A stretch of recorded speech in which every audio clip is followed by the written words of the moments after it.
Hi everyone, Namo Buddhaya, Namo Dharmaya, Namo Sanghaya. I just share with you, my mum unfortunately pressed the wrong thing and uninstalled Zoom. So she's trying to install again. I have to start the class, obviously, so I couldn't help. And so Leanne, just keep your eye out and hopefully mum can get back in. And if not, she's in the living room and she can hear me anyway. Okay, so just out there. So I hope you're doing well today. I know in England it wouldn't be like this, but it's quite warm here, quite humid. So excuse my shiny skin. I actually didn't time my walk well, really. I walked a little bit later than normal and I haven't cooled down yet. So, but that's okay. I don't mind sweating. I just pretend I'm living in a tropical country. So let's do the chanting straight away. And then obviously the meditations and talk after that. Namo Tassa Bhagavato Arahato Samma Sambuddhassa. Namo Tassa Bhagavato Arahato Samma Sambuddhassa. Namo Tassa Bhagavato Arahato Samma Sambuddhassa. Buddham saranam gacchami, Dhammam saranam gacchami, Sangham saranam gacchami, Dutiyampi Buddham saranam gacchami, Dutiyampi Dhammam saranam gacchami, Dutiyampi Sangham saranam gacchami. Dutiyampi Buddham saranam gacchami, Dutiyampi Dhammam saranam gacchami, Dutiyampi Sangham saranam gacchami. Namo Buddhaya, Namo Dharmaya, Namo Sanghaya, Namo Buddhaya, Namo Dharmaya, Namo Sanghaya, Namo Buddhaya, Namo Dharmaya, Namo Sanghaya. I take refuge until I'm enlightened in the Buddha, the Dharma, and the Sangha. Through the positive potential I create by practicing the 6 paramitas, may I soon attain enlightenment in order to benefit all sentient beings. I take refuge until I am enlightened in the Buddha, the Dharma, and the Sangha. Through the positive potential I create by practicing the 6 paramitas, may I soon attain enlightenment in order to benefit all sentient beings. I take refuge until I am enlightened in the Buddha, the Dharma, and the Sangha. Through the positive potential I create by practicing the 6 paramitas, may I soon attain enlightenment in order to benefit all sentient beings. May all sentient beings have happiness and its causes. May they be free from suffering and its causes. May they never be parted from the happiness beyond suffering. May they abide in equanimity, free of bias, attachment to the near, and aversion from the far. I shall cause this. Great compassionate Buddha, please inspire me to be able to do so. Reverently, I prostrate with my body, speech, and mind, and present clouds of every types of offerings, actual and mentally transformed. I confess all of my negative actions accumulated since beginningless time, and rejoice in all the virtues of all holy and ordinary beings. Please remain until cyclic existence ends, and turn the wheel of Dharma for all sentient beings. I dedicate the virtues of myself and others to the great enlightenment. However innumerable all sentient beings are, I vow to save them all. However inexhaustible my delusions are, I vow to extinguish them all. However immeasurable the Dharma teachings are, I vow to master them all. However endless the Buddha's way is, I vow to follow it completely. Om Mani Padme Hum. Om Mani Padme Hum. Om Mani Padme Hum. Tayata gate gate para sumgate bodhi soha. Tayata gate gate para sumgate bodhi soha. Tayatam gate gate paragate parasam gate bodhi suha. So now get yourself in a nice comfy position for meditation.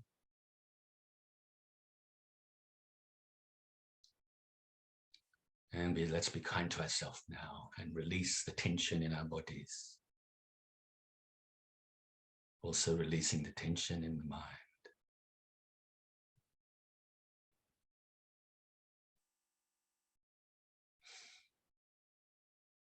So release the tension from your feet, all the way up your legs and upper torso to your shoulders, down to your fingers, and then back up to the top of your head.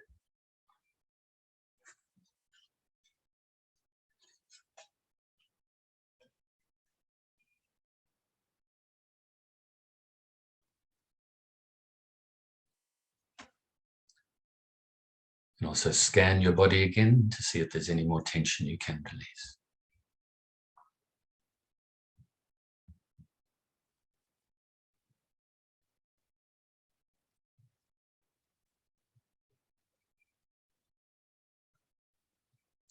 And when you are ready, bring your focus to placing your mind onto your breath. The feeling of the breath as you breathe in your nose all the way into your lungs and then back out your nose again. Just follow the breath. Your mind placed on the breath as you breathe in, breathing out, breathing in, breathing out. Have no worries, have no anxiety. There's nothing to prove here. It's not a competition, even with ourselves.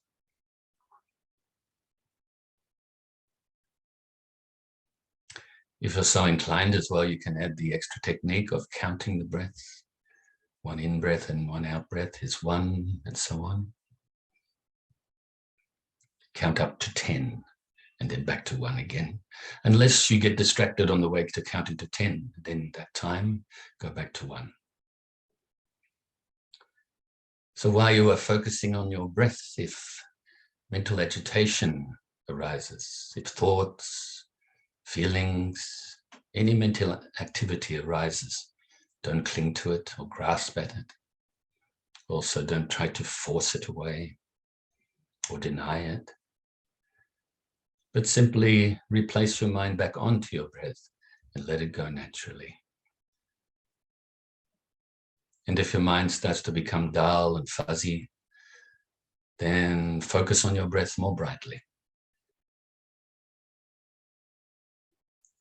So let's practice like this for a few minutes in silence.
So now we can feel very pleased with ourselves for engaging in the practice and fill ourselves with universal loving kindness. With the feeling of universal loving kindness, you can also use the visualization techniques, visualizing your whole being filling with white light or white nectar.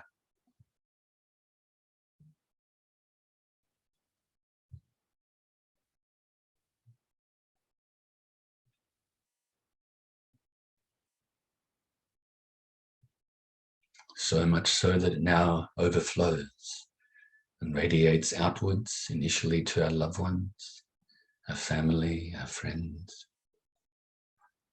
filling them with the universal loving kindness as well.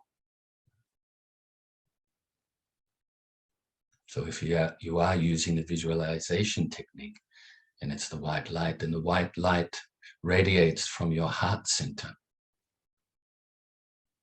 out to others.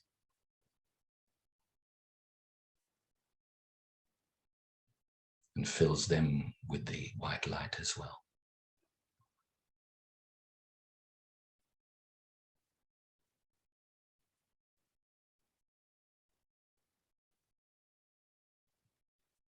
And now also to strangers.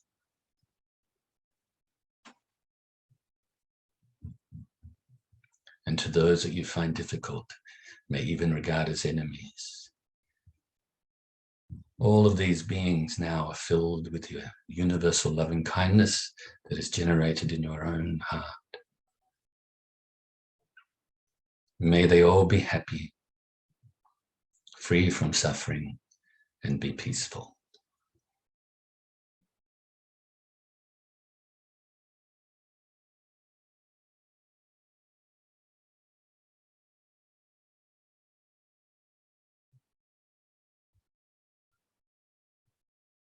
And now let's radiate this loving kindness out further distance-wise, initially around your immediate area, to all of the living beings, all of the different types of beings, whether you know about them or not, whether you like them or not, all of the ones that live in the waters, on the lands, or in the air,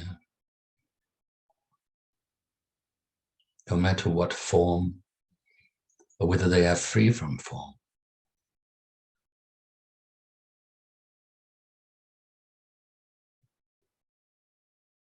Now let's radiate further and further to include all of the beings that abide in your state or county.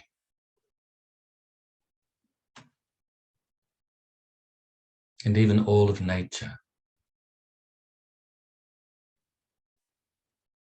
Totally absorbed with loving kindness. The loving kindness pervades everywhere. And throughout other states and counties, throughout your whole country.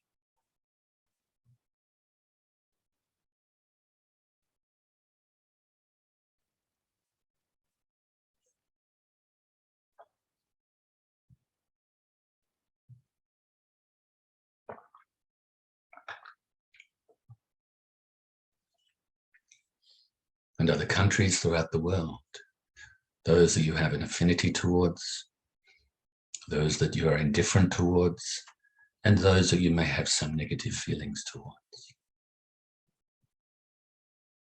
And throughout the oceans, have your loving kindness pervade this whole planet, deep into the oceans, all the way to the core of the earth, and all the way out to the outermost atmosphere. And then beyond this planet alone, to all of the planets throughout the solar system.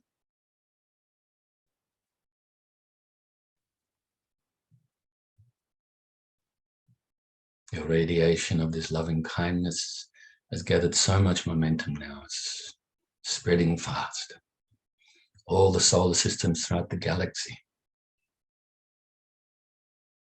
All the galaxies throughout the universe. And throughout infinite space. Without limit. Universal, immeasurable loving kindness.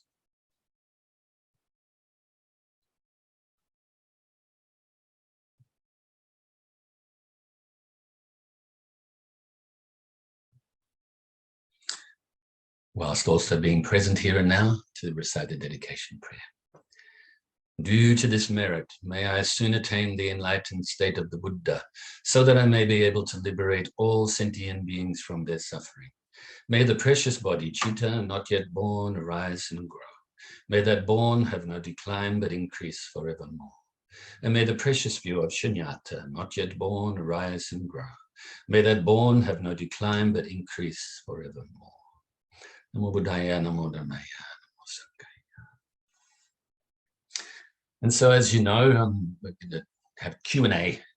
So I've had a lot of questions, again, whilst we've been doing this, or while we've been doing this commentary on the Metta Sutra. A lot of them had to do with the Four Immeasurables. So I've grouped them like I've done before with other subjects, and under the subject of, I guess you call it commentary or Q&A on the Four Immeasurables. Obviously, this is related to the first of these immeasurables, which is the universal love and kindness that we've had commentary on. And of course, I just remind you, in the Pali language, the first one is called metta. In Sanskrit, it's pronounced maitri. Ah, there's my mum. She worked out how to do it. Well done. I'm going to fine you for being late to class. Fine you a good meal or something. And anyway, so metta and maitri. I like to call it universal love and kindness. But as mentioned before, it's very close to the word mitra, which means friend. So it actually can mean friendliness or friendship as well.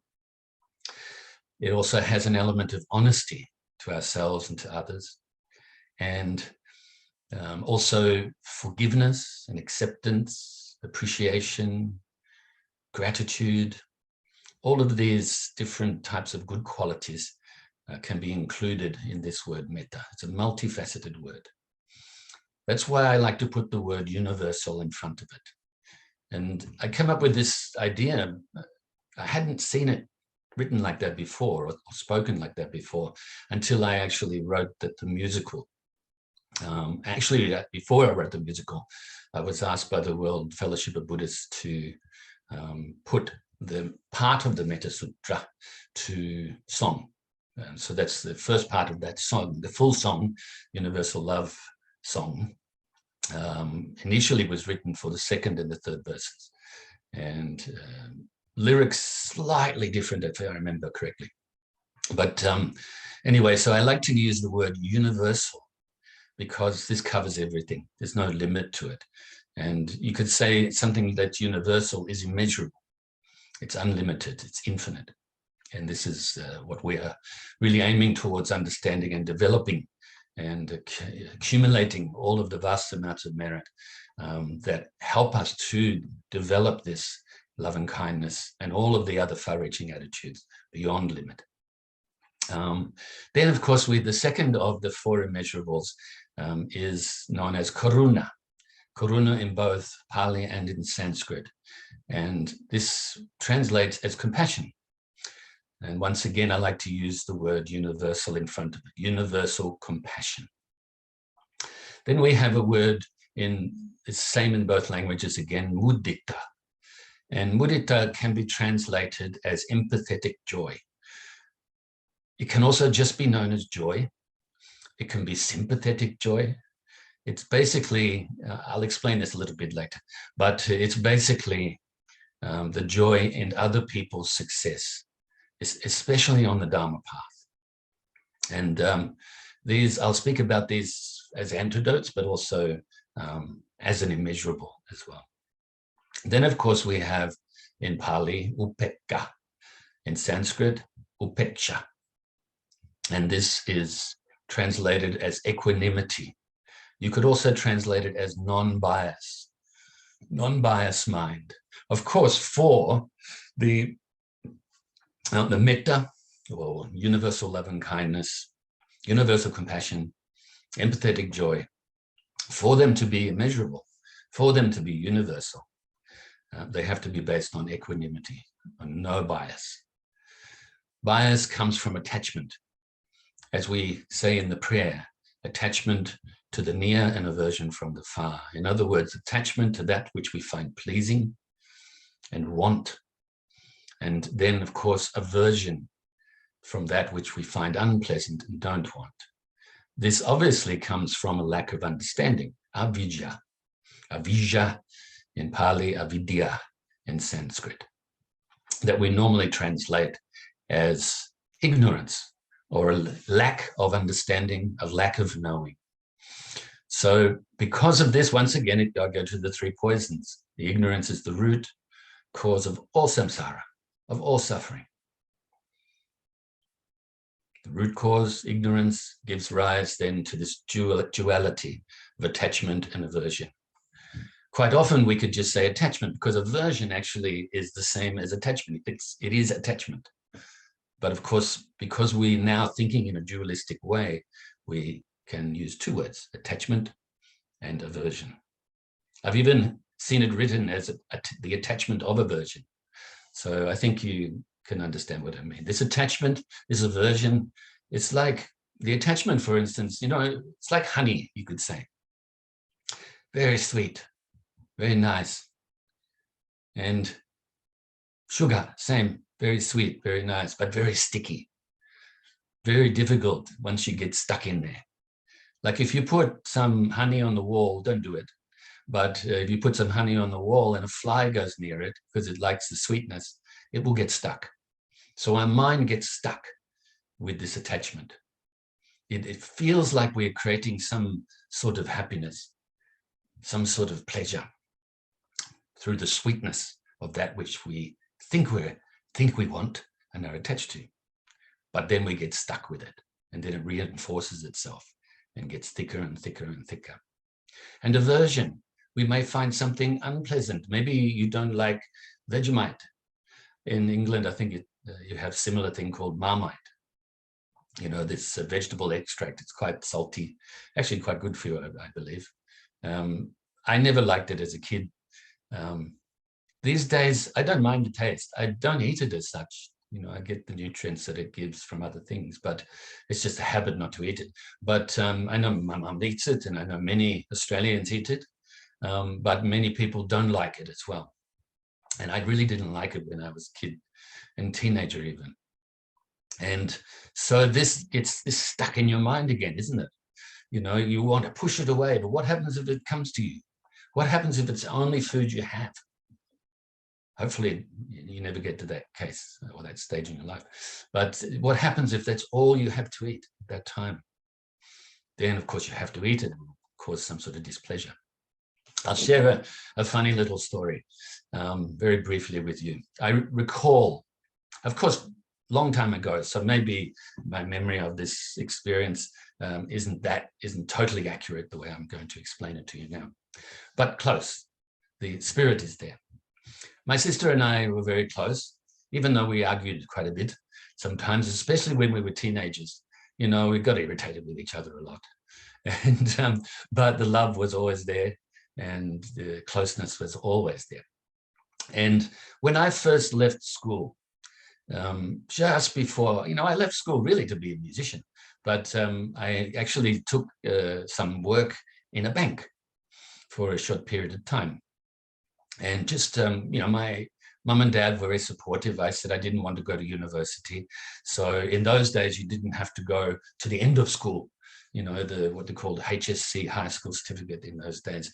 The main purpose of getting that certificate was to be able to go on to TAFE college or to university or something like that.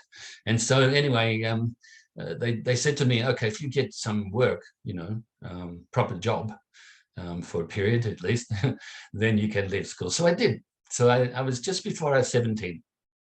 And obviously, before this period came about, just before that, I had maybe a few weeks where school was finished for me, and I didn't have to go out anywhere because I was not going back to school. I can't remember exactly how this happened, but I was sleeping. Oh, no, actually, this is much later. I'm actually telling the story wrong. So come later, I gave up the bank work, and now I was working off music, but also doing some TV commercials and modeling as well. So I could sleep in. That's the truth of the story. And my sister still was going to school because she's 3 years younger than me. She liked Vegemite. I didn't like Vegemite. Anyway, to tease me a few times in the morning, she left the lid off the Vegemite jar and I closed the kitchen doors. So I'd get up in the morning and the first thing I smelled was Vegemite. And so she did this to tease me. I don't know how many times it happened, maybe just a few times. So sorry I got that wrong in the beginning, but at least you know another little small little piece of my life. But yes, so so I was obviously already now probably about 20 years old. So still I didn't like it back then. Okay, so you can see how it was amusing, really. But yes, poor, what's that smell? It smelled like something died, you know. So then I realized it was the Vegemite jar. So anyway, so back to the tree, the root of the tree, or the branch of the stump of the tree, the trunk of the tree. So I digressed. So equanimity means to have this mind that is free from attachment and free from aversion. That doesn't mean that you don't perceive things. Like, for instance, if you come across people that behave very badly, it doesn't mean you condone their behavior or even hang out with them. It means that you're not going to emotionally, you could say, have an aversion to that. You can also see that these people behaving badly like this, in their true nature, they're not like this. And they can change. Maybe not in this lifetime, but at some stage they can change. Because we are all the same in this sense. We all don't know everything yet. You know, so as a bit of writing that I did a little while ago, don't mind the faults of your neighbors, you know, because we are not perfect. I paraphrase it. We are not perfect ourselves. Our wisdom is not perfect ourselves yet. Even if we are much wiser in the conventional way than those others that behave badly. So what we can do is look at it and go, yep, they have Buddha nature. They have the potential. Also, I am ignorant like them. I have not purified my mind from the 3 poisons yet, just like them. Also, if they are people, we are very similar human beings, looking. Mentally too, we have the mind that is generally much more vast than and easier to train than, say, the animals, for instance. So we're all the same. So basically, okay, now I'll go to the first one again. Universal loving kindness is basically the wish that all beings have happiness and the causes of happiness, that they are engaging in the causes of happiness, the good qualities that cause happiness. Also, compassion is basically the wish that all beings be free from suffering and the causes of suffering. So they're avoiding engaging in the causes of suffering. In other words, they are not going to engage in these negative states of mind and in the negative actions that come from these that cause them to behave badly in the first place. So we are not only asking or wishing, and I should say, not asking for anything, but wishing that they're free from suffering and free from the causes of suffering. We're also wishing that they really do wake up to themselves. And as we're doing this, we're taking our mind off our own self-centeredness, therefore decreasing that. So compassion and loving kindness and us engaging in this is like an antidote to decreasing, or helping us, I should say, to decrease the attachment to self, and therefore dualistic way of thinking, conceptual thinking. They are also the antidotes, universal loving kindness, the antidote for hatred and the like. Universal compassion is the antidote for cruelty and the like. Empathetic joy is basically the wish that others are successful and to have joy in their successes, and is the antidote for jealousy and envy. Obviously, equanimity is the antidote for attachment, which gives rise then to greed and so forth, selfishness. as well as aversion, which gives rise again to hatred and anger and the like. So you can see by practicing and developing these four immeasurables, you are helping free your own mind from hatred, from cruelty, from being jealous or envious, from being biased in any way, and getting stuck with the attachments and stuck with the aversions. Okay, so I will continue and think about some other examples and get back to some of the questions for or to do with these four immeasurables next week. I'll like to address a few other questions before the class is finished today. So there was about 20 or 25, I think, of these questions. Like I said, I'm trying to group them together. Some of them are about specific details and related to personal experience, how to purify and so forth.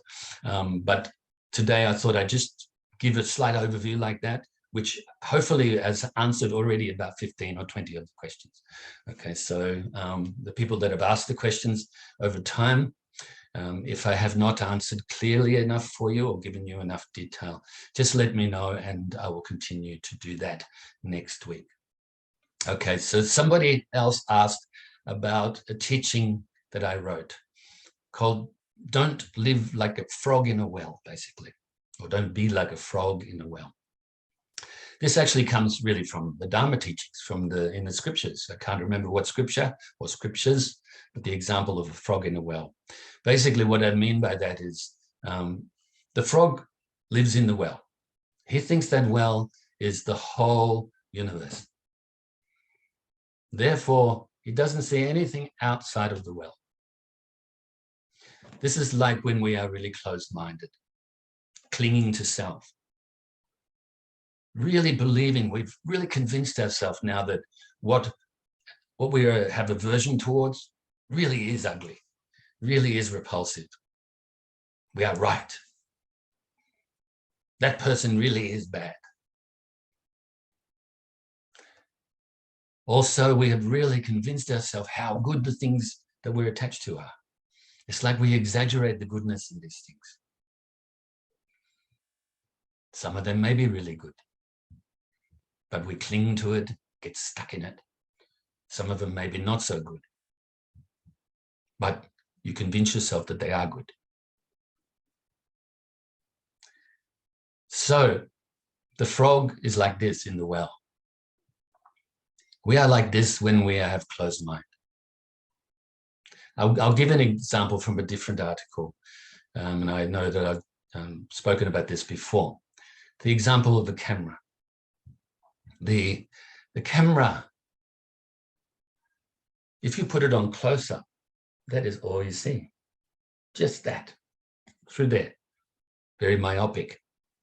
This is like if we have a closed mind and we're only focusing on ourselves, our attachments, our aversions, our likes, our dislikes, our wants, our not wants, and living our whole life like this, not looking further, not widening of our view. But if you, back to the camera again, if you widen the lens, then you get to see all of the things around you, the beauty, the things that may be not so beautiful. You get to perceive, let's say, for instance, you are focusing on your own suffering. But then when you open your mind, you can see everybody is experiencing this suffering. And even some people experiencing more suffering than yourself. So when I say don't live like a frog in the well, this means really to open your mind. Now, when you open your mind, some people have said to me in the past, but that's not good enough, just opening the mind. We need to realize the supreme wisdom, develop the great compassion and so forth. Yes, that's right. But you have to open your mind to be able to do that. So in a sense, opening the mind is like being a bit more generous, less attached. Just like I say, the generosity is like the door to the Dharma. So opening your mind like this, it's like the door. You're opening the door of the Dharma so that you can develop these essential qualities that we need on the path to enlightenment. So think about, if you want to go to talk to the frog in the well, you have to go down into the well. If you're going to go down into the well, don't go down there with attachment or aversion. okay? Otherwise, you may get stuck in the well, using a little bit of dry humor now.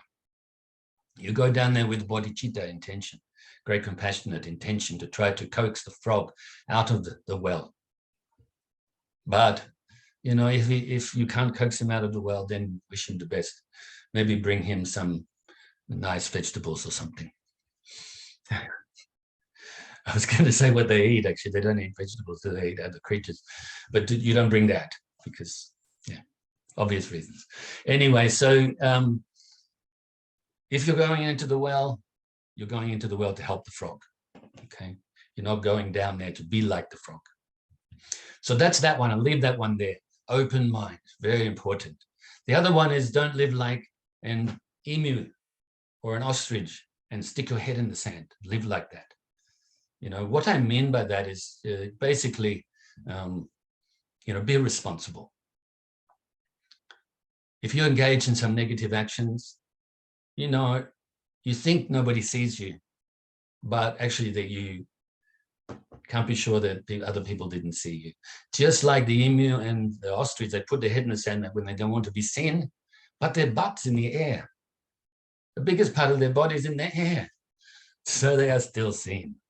Now, so I'm using a little bit of humor with some of these quotes or sayings and some of these articles that I wrote related to those. But actually somebody told me fairly, well, maybe the last few years, that there's a different reason that is believed for the emu and the ostrich to put their head in the sand. But the way I'm using it is the example I just mentioned.